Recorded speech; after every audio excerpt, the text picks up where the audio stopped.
Hello, folks, and welcome to my YouTube channel Pathshala. So, let's start our today's lecture. So, let's see कि आज हम लोग अपने lecture में क्या पढ़ने वाले हैं। आज हम लोग पढ़ेंगे कि BFS versus DFS। One second. Okay, तो BFS वर्सेस DFS। तो पिछले लेक्चर्स में हमने ये पढ़ा था कि BFS that is breath first search algorithm and depth first search algorithm क्या होते हैं, कैसे काम करते हैं वो एल्गोरिदम्स। हमने बहुत सारे एग्जाम्पल्स के साथ सीखा था। ट्री के पे कैसे काम करते हैं बीएफएस या डीएफएस, ग्राफ्स पे कैसे काम करते हैं बीएफएस या डीएफएस। तो हमने ये सारी चीज वहां पे सीख ली कि एल्गोरिदम काम कैसे करता है। तो अब जो पैरामीटर्स पे ये डिफाइंड होते हैं वो आज हम पढ़ेंगे, एंड दोनों के बीच में डिफरेंसेस क्या क्या होते हैं उन्हीं पैरामीटर्स को लेके वो आज हम देखेंगे। Okay, so basically our today's agenda is discussing about the four parameters, that is time complexity, space complexity, complete होते हैं कि नहीं एल्गोरिदम्स ये दोनों, या ऑप्टिमल है कि नहीं ये दोनों एल्गोरिदम्स। तो ये चीज़ें हम देखेंगे आज के लेक्चर में। Then we will see the advantages and disadvantage of both the algorithms and followed with real world applications of both the algorithms. Okay, so let's start. So first जो पैरामीटर है हमारा टाइम कॉम्प्लेक्सिटी। तो दोनों के time complexity क्या होता है?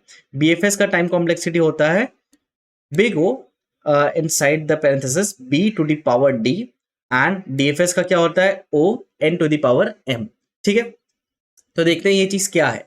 It can be obtained for BFS by the number of nodes traversed in BFS until the shallowest node. Okay, तो बीएफएस एल्गोरिदम में हमने क्या पढ़ा था कि बीएफएस एल्गोरिदम जो है वो स्टार्टिंग किसी भी अगर ट्री से करना है तो रूट नोड से स्टार्ट होके और बाकी उसके सब्सिक्वेंटली सारे चिल्ड्रंस को एक्सप्लोर करता जाता है। ठीक है, तो जितने ज्यादा वो शैलोएस्ट में लाइक जितने ज्यादा डेप्थ में जाता जाता है उतना ज्यादा उसकी टाइम कॉम्प्लेक्सिटी बढ़ती जाती है।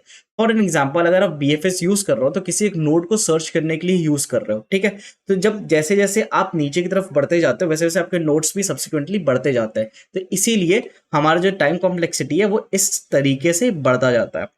नाउ लेट्स सी, ये जो टाइम कॉम्प्लेक्सिटी है वो बेसिकली एक रिकरेंस रिलेशन है या रिकरेंस इक्वेशन है। ठीक है, एंड ये जो चीज है कैपिटल ओ, वो चीज बिग ओ नोटेशन को डिनोट करता है। ठीक है, तो अभी बस हम लोग स्पेस कॉम्प्लेक्सिटी क्या होता है, टाइम कॉम्प्लेक्सिटी क्या होता है किसी भी एल्गोरिथम का, वो डिस्कस करेंगे।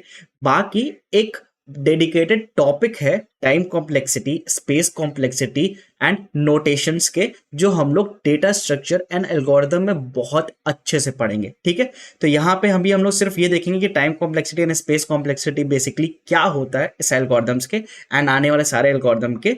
बाकी टाइम कॉम्प्लेक्सिटी, स्पेस कॉम्प्लेक्सिटी क्या होता है, कैसे किसी एल्गोरिथम का निकालते हैं, एंड रिकरेंस रिलेशंस को कैसे सॉल्व करते हैं, एंड नोटेशंस जैसे कि बिग हो गया, स्मॉल हो गया, ओमेगा हो गया, थीटा हो गया, तो ये सारे नोटेशंस कैसे काम आते हैं हमारे लिए, एंड उसके ऊपर बहुत ज्यादा डेडिकेटेड लेक्चर्स होंगे। ठीक है, तो वहां पे उस चीज को समझेंगे और डीप में जाके। सो डीएफएस का देख लेना, time complexity of DFS will be equivalent to the node traverse by the algorithm. ठीक है, बाकी मैंने थोड़ा थोड़ा मीनिंग यहाँ पे आपको निकाल के दे दिया कि आप टाइम कॉम्प्लेक्सिटी जब इसका लिख रहे हो तो थोड़ा बहुत आपके पास दिमाग में रहे, जब आप किसी भी प्रॉब्लम को सॉल्व करते हो तो वहां पे आप इस चीजों को कैसे समझ पाते हो। ठीक है, तो इसका टाइम कॉम्प्लेक्सिटी क्या है, big O N to the power M. Okay, where M is maximum depth of any node, क्योंकि देखो जो डेप्थ फर्स्ट सर्च है वो सारे चिल्ड्रंस को, जैसे रूट नोड से अगर स्टार्ट होता है तो उसके सारे चिल्ड्रंस को एक्सप्लोर नहीं करता, वो एक टाइम पे किसी एक चिल्ड्रन को एक्सप्लोर करता है। तो फॉर एग्जांपल, अगर आपका एक रूट नोड है, जैसे कि यहाँ पे अगर मैं आपको समझाने की कोशिश करूं, तो फॉर एग्जांपल यहाँ पे अगर आपका एक कोई रूट नोड है, यहाँ पे जैसे मान लीजिए ए है। ठीक है, और ये आपका एक हो गया रूट नोड। ओके, और अगर इसके कोई चिल्ड्रन है, मान लीजिए ये बी हो गया और ये एक सी हो गया। ठीक है, और ये हो गया एक डी ई। ठीक है, अगर ग्रीन में यूज करूंगा सॉरी डीएफएस के लिए, एंड ब्लू यूज करूंगा बीएफएस के लिए। तो जो बीएफएस है वो कैसे काम करेगा, अगर स्टार्टिंग नोड इसका ये हो गया। ठीक है, तो बीएफएस पहले अपने क्यू में ए को ऐड करता है, फिर उसके दोनों चिल्ड्रन को ऐड करता है, तब जाके ये विजिटेड बनता है। याद है ना आपको? तो पहले वो अपने दोनों चिल्ड्रन को, मतलब बी को भी और सी को भी, लेकिन किसी भी ऑर्डर में, क्योंकि यहाँ पे कोई पाथ कॉस्ट दिया नहीं है, तो बी और सी किसी को भी वो पहले अपना करके बाकी ए को विजिट करता है, ठीक है। तो वो ऐसे ही फिर अगर बी क्यू में, तो बी के ये दोनों चिल्ड्रन को एक्सप्लोर करता है एंड साइमल्टेनियसली वैसे वो आगे बढ़ता जाता है, ठीक है। तो जितना शैलोएस्ट वे में वो जाता रहता है, जैसे कि अगर अब देखो कि इस साइड नहीं जाएगा, ये इस सब ट्री को अभी ध्यान में नहीं रखता है, ठीक है। वो अभी इस सब ट्री को ध्यान में रखा है क्योंकि पहले उसके पास बी आया था। तो अगर इसके भी कोई चिल्ड्रन होते हैं तो वो उसको एक्सप्लोर करता है, फिर इसके कोई चिल्ड्रन होते हैं तो उसको एक्सप्लोर करता है, ठीक है। तो ऐसे ऐसे वो नीचे एक्सप्लोर करता हुआ जाता बी एफ एस, ठीक है। पर जो डी एफ एस रहता है वो ऐसे काम नहीं करता है। रुको इसके लिए बना लेते हैं। अगर यहाँ पे मान लो ए है, ये मान लो बी है, ये सी है,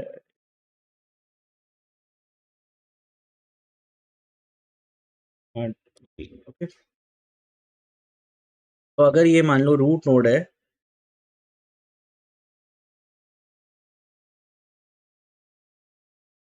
तो अगर ये रूट नोड है तो जो डीएफएस है वो दोनों चिल्ड्रन को एक्सप्लोर नहीं कर सकता है, ठीक है। वो पहले किसी भी एक को, क्योंकि यहाँ पे अभी फिलहाल पाथ कॉस्ट नहीं दे, तो किसी एक चिल्ड्रन को, लेकिन किसी एक को ही एक्सप्लोर कर सकता है। तो अगर वो बी को कर रहा है तो वो सिर्फ पहले बी को करेगा, फिर बी के किसी भी एक चिल्ड्रन को एक्सप्लोर करेगा, तो मान लो सी को कर रहा है तो इस तरफ आएगा, फिर कर रहा है तो मान लो अगर इसको कर रहा है तो इसी तरफ आएगा, ठीक है। तो फिर बैक ट्रैक करते हुए दोनों तरफ जाके फिर उसके सारे चिल्ड्रंस को एक्सप्लोर करता हुआ जाता है। तो यहाँ पे देख रहे हो, ये जो है ये सारे चिल्ड्रन को एक्सप्लोर कर रहा है, तो शैलोएस्ट वे में जा रहा है। और ये यहाँ पे दिखता है कि आप कितना नीचे जाते जा रहे हो, यहाँ पे ऐसे ऐसे ऐसे। तो जितना ज्यादा नीचे ब्रांचिंग फैक्टर इसमें बेसिकली होता है, तो अगर जितना ज्यादा आप नीचे जाते जाते हो उतना ज्यादा आपका डेप्थ लेवल और बढ़ता जाता है, ठीक है। तो फॉर एग्जांपल अगर आपको कोई सर्च करना है, तो अभी यहाँ पे मान लो, और अभी नीचे और भी मल्टीपल्स बहुत सारे अभी नोट्स इसमें होते ही होते हैं, ठीक है। तो और हमारा जो गोल नोड था बेसिकली, मान के चलो यहाँ पे अगर है एफ यहाँ पे, ठीक है, तो हमें ये मेरा गोल नोड है। तो अगर मुझे ये चीज सर्च करनी है एफ, ठीक है, तो एफ तो हम तभी सर्च कर पाएंगे ना जब हमारा एल्गोरिदम इस रास्ते को लेता है, दैट इज ए से ई से देन एफ पे पहुंचेगा, तब हमारा ये गोल नोड पहुंचेगा। लेकिन अगर मान लो स्टार्ट ही उसने यहां से कर दिया, बी सी डी ई, मतलब इस साइड से ही अगर वो आता जाता है, और ये मान के चलो ब्रांचिंग फैक्टर्स का बहुत लंबा होता है, नीचे तक होता है, तो वो तो एक लूप में फंस जाएगा ना। ये हम अभी नेक्स्ट एल्गोरिदम जो हमारा अभी आएगा इस अनइन्फॉर्म सर्च में, वहां पे समझेंगे कि इससे भी कैसे बचते हैं, ठीक है। तो इसीलिए इसका टाइम कॉम्प्लेक्सिटी इंक्रीज कर जाता है अगर वो इस वे में ही बढ़ता जाता है, ठीक है। Space complexity, it gives by once again, it is given by the memory size of frontier which is o b to the power d। तो इसका स्पेस कॉम्प्लेक्सिटी क्या होता है, o b to the power d, and इसका space complexity क्या होता है, o b into m, okay। it needs to store only single path from the root node, hence space complexity is equal to size of fringe set, that is o b into n। यहाँ पे b to the power d है, यहाँ पे b into m है, okay. Then completeness देखते हैं कि BFS और डीएफएस में से दोनों कंप्लीट होते हैं या कोई एक एल्गोरिथम कंप्लीट होता है। Let's see, BFS is complete that is if the shallowest goal node is at the some या सेम या सम, सॉरी सेम नहीं है वो सम है, same finite depth, then BFS will find a solution. इसका क्या मतलब होता है, देखो ये कह रहा है कि बीएफएस कंप्लीट तो होता है, लेकिन एक कंडीशन है। क्या कंडीशन है, if the shallowest goal node is at some finite depth, ठीक है। फाइनाइट डेप्थ का मतलब क्या होता है, अगर मान लो आपके पास बहुत लंबा सर्च स्पेस है, ठीक है, जैसे हम लोग यहाँ पे डिस्कस किया कि अगर ये मान लो आपका अगर ये सर्च स्पेस होता और आपका कहीं जाके यहाँ पे आ रहा होता है या यहाँ पे मतलब काफी लंबे से आप नीचे आ रहे होते, ठीक है। तो अगर यहाँ पे कहीं आपका गोल नोड यहाँ पे अगर नहीं होता और यहाँ पे गोल नोड कुछ होता है यहाँ पे अगर, ठीक है, तो अगर आप ऐसे से एक्सप्लोर करते हुए नीचे बढ़ते हो ना, तो यहाँ पे जो है फाइनाइट डेप्थ तो हुआ नहीं आपका, ये तो इनफाइनाइट डेप्थ पे आप आते जा रहे हो, और यहाँ पे तो अनइन्फॉर्म सर्च है ना, तो यहाँ पे सारे पाथ को वो एक्सप्लोर करता है, ठीक है। तो इसलिए यहाँ पे जो इसका कंप्लीट होने के चांसेस है वो तभी होते हैं जब किसी फाइनाइट डेप्थ पे हो। मतलब कि हम लोग ये चीज पढ़ा था ना, लेवल्स पढ़े थे हमने, ऐसे समझो, देखो यहाँ पे हमने लेवल्स पढ़े थे ना कि अगर कोई चीज है यहाँ पे, तो ये हमारा चीज जो है वो होता है लेवल 0, ये जो चीज आता है वो होता है लेवल 1, ये जो चीज आती है पूरी ये होती है level 2।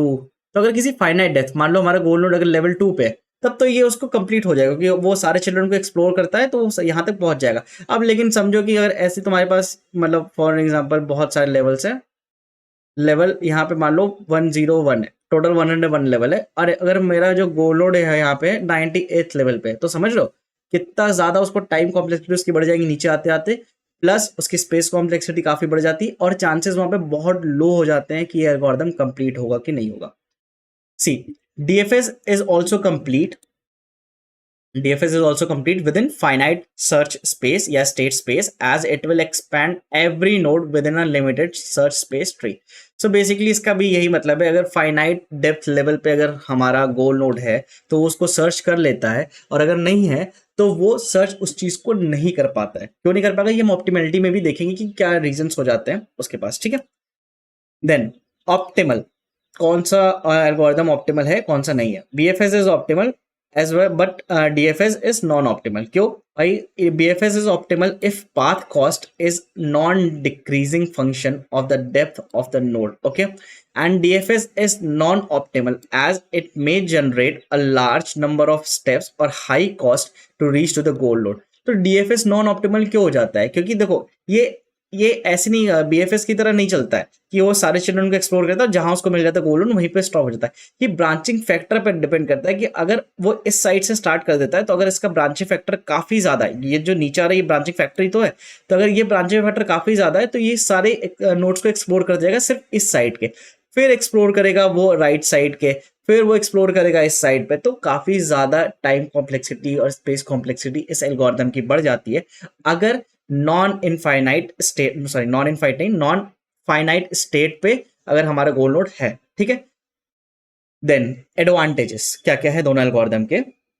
BFS will provide a solution if any solution exists। अच्छा, एक चीज और यहाँ पे समझो कि यहाँ पे जो लिखा है कि is a non decreasing function of depth of the node, तो बेसिकली नॉन डिक्रीजिंग फंक्शन का मतलब क्या होता है कि देखो, अगर ये जो हमारा पाथ कॉस्ट क्या होता है पहले ये समझो।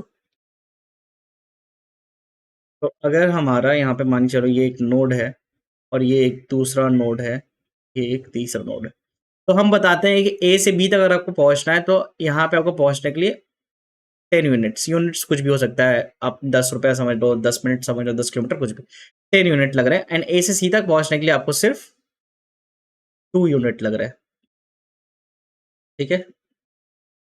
तो अब ये हो जाता है आपका ये basically path cost, a to b तक का पाथ कॉस्ट क्या है 10, ए टू सी तक का पाथ कॉस्ट क्या है 2, ठीक है। तो ये बीएफएस तभी ऑप्टिमल आपको आंसर लाके देगा जब ये नॉन डिक्रीजिंग फंक्शंस में काम कर रहा होगा। नॉन डिक्रीजिंग फंक्शन का मतलब ये होता है कि जब आपको पाथ कॉस्ट, जैसे इसके नीचे अगर पाथ कॉस्ट दिया हुआ है, ठीक है, और भी नोट्स के ऐसे ऐसे, तो वो नॉन डिक्रीजिंग हो। नॉन डिक्रीजिंग का मतलब अगर यहाँ पे 10 दिया हुआ है तो यहाँ पे उसको वो डिक्रीज करके ना पाथ कॉस्ट देके एक सिमिलर वे में दे रहा हो, क्योंकि अगर सिमिलर वे में देखो, अगर पार्ट कॉस्ट उसका नहीं दिया रहेगा ना तो वो बहुत ज्यादा कंफ्यूज होगा। क्योंकि देखो, अगर नॉन डिक्रीजिंग होगा मतलब कि डिक्रीज का मतलब क्या था, जो घटता रहता है, नॉन डिक्रीजिंग मतलब घटते हुए क्रम में ना दिया हो। तो अब यहां से अगर यहाँ पे चला जाएगा सी, और यहाँ पे मान के चलो ऐसे ऐसे, ठीक है, और गोल नोड तुम्हारा यहाँ पे बेसिकली, ठीक है, ये तुम्हारा गोल नोड है, तो ये गोल है, ठीक है। तो अगर ये तुम्हारा गोल नोड यहाँ पे है और पाथ कॉस्ट गिवन है, तो हमने क्या डिस्कस किया था पिछले लेक्चर्स में कि अगर पाथ कॉस्ट गिवन है तो कौन सा नोड हम पहले चूज करते हैं, वो वाला नोड पहले चूज करते हैं जिसका पाथ कॉस्ट दोनों के कंपैरिजन में या जितने भी नोड्स के कंपैरिजन में सबसे कम होता है, लोएस्ट को पाथ कॉस्ट, ठीक है। तो वो इस तरफ चला जाएगा ना। अब यहां से देखो, इसको यहाँ पे अगर यहाँ पे पाथ कॉस्ट दिया हो, या इस तरह समझो, यहाँ पे अगर इसका मान के चलो, यहाँ पे मान के चलो 20 दिया है, ठीक है, ऐसा जल्दी अच्छा समझो, यहाँ पे 20 दिया हुआ है। तो अब हाँ, अगर यहाँ पे 20 पाथ कॉस्ट दिया है, ठीक है, तो हम लोग कौन सा पाथ कॉस्ट चूज कर रहे हैं, ये बी वाला, ठीक है, क्योंकि 10 लोएस्ट है, 10 और 20 में कौन सा छोटा है 10, तो हम लोग इधर आ गए, ठीक है। अब इसका पाथ कॉस्ट मान लो दिया है 7, इसका पाथ कॉस्ट दिया है मान के चलो यहाँ पे 10, तो हम लोग कौन सा चूज कर लिए 7, तो हम लोग इधर पहुंच गए, अपने गोल नोड की तरफ पहुंच। लेकिन अगर इसका पाथ कॉस्ट दे दिया यहाँ से मान लो 20 और यहाँ का पाथ कॉस्ट दे दिया मान लो चलो 50, तो अब यहाँ पे हम लोग किस रास्ते को चूज करेंगे, इस रास्ते को चूज करेंगे ना। अब इस रास्ते से आएंगे, लेकिन हमारा गोल नोड तो भाई इस रास्ते पे था, तो ये देख रहे हो ये नॉन डिक्रीजिंग ऑर्डर में नहीं चल रहा है, ठीक है, ये डिक्रीज चल रहा है, इंक्रीज चल रहा है, ऐसे चल रहा है। तो हमारा बीएफएस एल्गोरिथम कब ऑप्टिमल होगा, जब हमारा जो फंक्शन या पाथ कॉस्ट का जो कॉस्ट दिया रहेगा वो एक नॉन डिक्रीजिंग ऑर्डर में दिया रहेगा, ठीक है। अब देख लेते हैं एडवांटेजेस बीएफएस के। BFS will provide a solution if solution exist, तो वो एक सोल्यूशन तो आपको निकाल के देगा, मतलब गोल नोड आपको खोज के देगा ही देगा अगर गोल नोड उस चीज में एग्जिस्ट कर रहा हो। जैसे कि अगर आपका सर्च स्पेस सिर्फ एबीसी ही था, मान चलो यहाँ से लेके सिर्फ सर्च स्पेस आपका ये ABC ही है, और आपको बोला जा रहा है क्या कहते हैं गोल नोड है आपका। अगर आपको बोला जा रहा है कि आपका गोल नोड जो है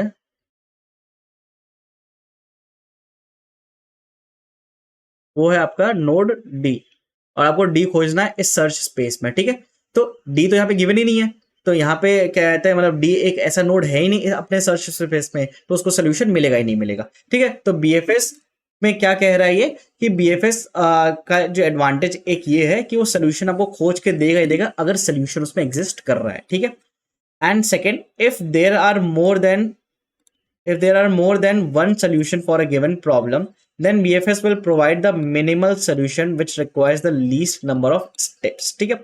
तो देखो जैसे मैंने कहा था कि एक गोल नोड है और एक आपका सोर्स नोड है, तो सोर्स नोड से गोल नोड तक पहुंचने के लिए काफी पाथ हो सकते हैं, ठीक है। जरूरी नहीं है सिर्फ एक ही पाथ से हम वहां तक पहुंच सके, ठीक है। अभी तो मान लो एक ट्री बना रहे हैं तो एक एक पाथ से हम वहां तक जाते जा रहे हैं, बट हमेशा ट्री नहीं होता, ग्राफ्स के फॉर्म में सब कुछ हमारा डेटा रहता है, तो एक गोल नोड तक पहुंचने के लिए काफी रास्ते हो सकते हैं। तो इसलिए ये यही चीज कह रहा है कि अगर नंबर ऑफ सोल्यूशंस अगर बढ़ जाते हैं, नंबर ऑफ सोल्यूशंस का मतलब क्या है, नंबर ऑफ पाथ्स अगर बढ़ जाते हैं अपने गोल नोड तक पहुंचने के लिए, तो वो वाला पाथ बीएफएस आपको चूज कर देगा जिसमें आपको मिनिमल नंबर ऑफ स्टेप्स लग रहे हैं पहुंचने में, ठीक है।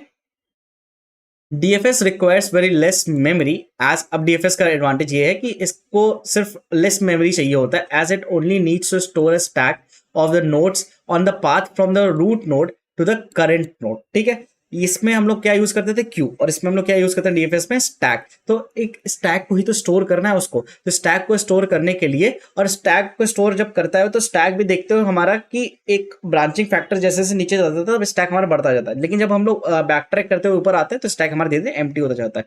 तो हमारा इसमें बहुत लेस मेमोरी को ही वो कहते हैं चाहता है इसमें। और क्या काम करता है डीएफएस जो सिर्फ स्टोर करता है उसमें कि एक रूट नोड से एक करंट नोड तक अगर आपको पहुंचना है, current node basically goal node, ठीक है। It takes less time to reach to the goal node then BFS algorithm if it traverse in the right path. सीधी सीधी बात है। देखो जो बीएफएस है, एक यहाँ पे अगर नोड है और यहाँ पे जो अगर दोनों नोड है, तो वो अपने दोनों चिल्ड्रंस को एक्सप्लोर करता हुआ आगे बढ़ता रहता है, बट एक डीएफएस सिर्फ एक ब्रांचिंग फैक्टर को ही आगे बढ़ता हुआ, मतलब ऐसे समझो, देखो एक एग्जांपल से समझाता हूँ। अगर देखो यहाँ पे अगर आप समझते हो,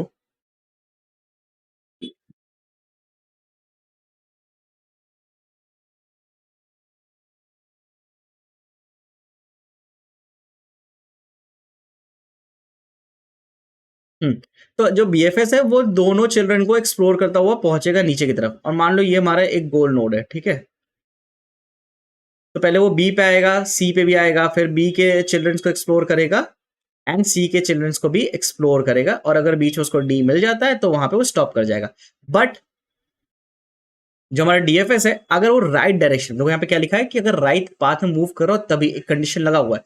तो अगर हमारा डीएफएस स्टार्ट करता है राइट पाथ, इसके लिए क्या है, ए से बी तक पहुंचो और बी से फिर डी तक पहुंचो, एक एक चिल्ड्रन को एक बार में एक्सप्लोर करना है। देख लो 2 स्टेप्स में ही पहुंच गया यहाँ पे वो। तो अगर वो राइट पाथ में मूव कर रहा है तो अपने गोल नोड को बीएफएस से जल्दी ढूंढ लेता है, लेकिन कंडीशन क्या है, राइट पाथ में मूव करना चाहिए। अगर वो मान लो अगर हमारा जो एल्गोरिदम है वो ए से बी पे ना जाके पहले सी पे चला गया, तो तब तो बहुत ज्यादा उसको टाइम लग जाएगा, क्योंकि वो पहले सी के ब्रांचिंग फैक्टर्स को यहाँ पे जी के नीचे नीचे जो भी दिएंगे उसको एक्सप्लोर करेगा, फिर वो जाके एफ को एक्सप्लोर करेगा, फिर वो जाके कहीं बी पे जाएगा, और अगर वो फिर ई पे चला गया तो ई के सारे उसको एक्सप्लोर करेगा, एंड देन जाके वो कहीं बी के फिर दूसरा चाइल्ड जो कि ये डी है उसको एक्सप्लोर करेगा। तो उस पर टाइम कॉम्प्लेक्सिटी, स्पेस कॉम्प्लेक्सिटी दोनों बहुत बढ़ जाती है, ठीक है।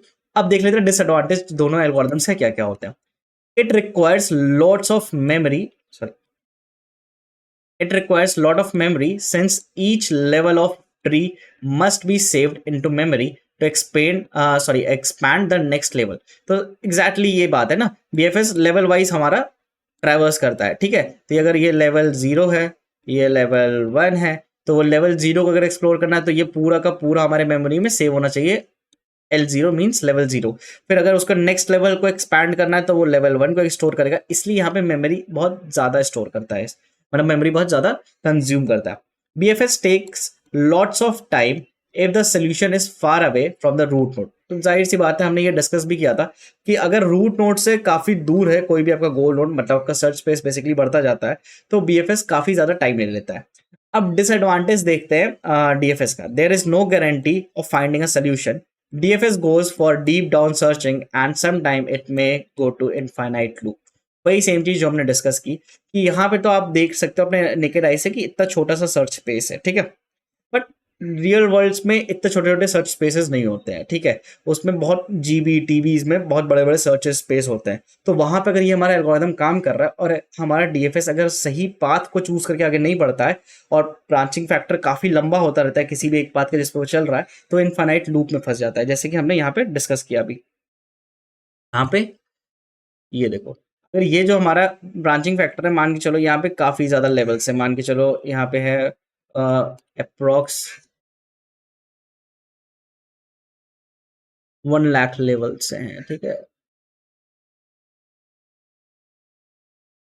तो अगर 1 लाख लेवल्स हैं, तो अगर वो इस पाथ को मूव करता हुआ आगे बढ़े और गोल नोड हमारा बेसिकली यहाँ पे है, तब तो हो गया ठीक है, तब तो वो आगे बढ़ता जाता है और एक इनफाइनाइट लूप में आके फंस जाएगा, क्योंकि पहले इस ब्रांचिंग फैक्टर को वो एनालाइज करेगा या एक्सप्लोर करेगा, फिर बाकी उस अपने सेकंड चिल्ड्रंस को एक्सप्लोर करता हुआ फिर ए तक पहुंचेगा, फिर यहाँ पे आएगा, तो बहुत ज़्यादा उसका टाइम बहुत ज़्यादा बढ़ जाता है और वो इसी लूप में अपने फंस जाता है, ठीक है। क्योंकि मैंने आपको बताया भी था ऊपर कहते कि किसी पॉइंट में कि बाद में हम लोग क्या पढ़ेंगे कि ये जो डीएफएस है वो एक इनफाइनाइट लूप में भी फंस सकता है अगर सही पाथ को या सही डायरेक्शन को चूज करके वो आगे अपने एल्गोरिदम को ना बढ़ा रहा हो, ठीक है। एप्लीकेशंस देख लेते हैं क्या क्या है बीएफएस के। एप्लीकेशन है आपका शॉर्टेस्ट पाथ फाइंडिंग, ठीक है, जिसमें अगर आपको, क्योंकि यहाँ पे हमने पता किया था ना कि आपकी अगर मोर देन वन सोल्यूशंस होते हैं बीएफएस के पास, तो वो उस सोल्यूशन को आपको देता है जिसमें नंबर ऑफ कहते हैं स्टेप्स सबसे कम होते हैं। तो एक शॉर्टेस्ट पाथ फाइंडिंग हम लोग यूज करते हैं बीएफएस को, वेब क्रॉलिंग में यूज करते हैं, सोशल मीडिया वगैरह पे यूज करते हैं, पजल सॉल्विंग में यूज करते हैं एंड नेटवर्क ब्रॉडकास्टिंग में यूज करते हैं, ठीक है। डीएफएस को हम लोग कहाँ यूज करते हैं? Mate solving sudokus, AI games and symbolic mathematics, ठीक है। these all uses backtracking।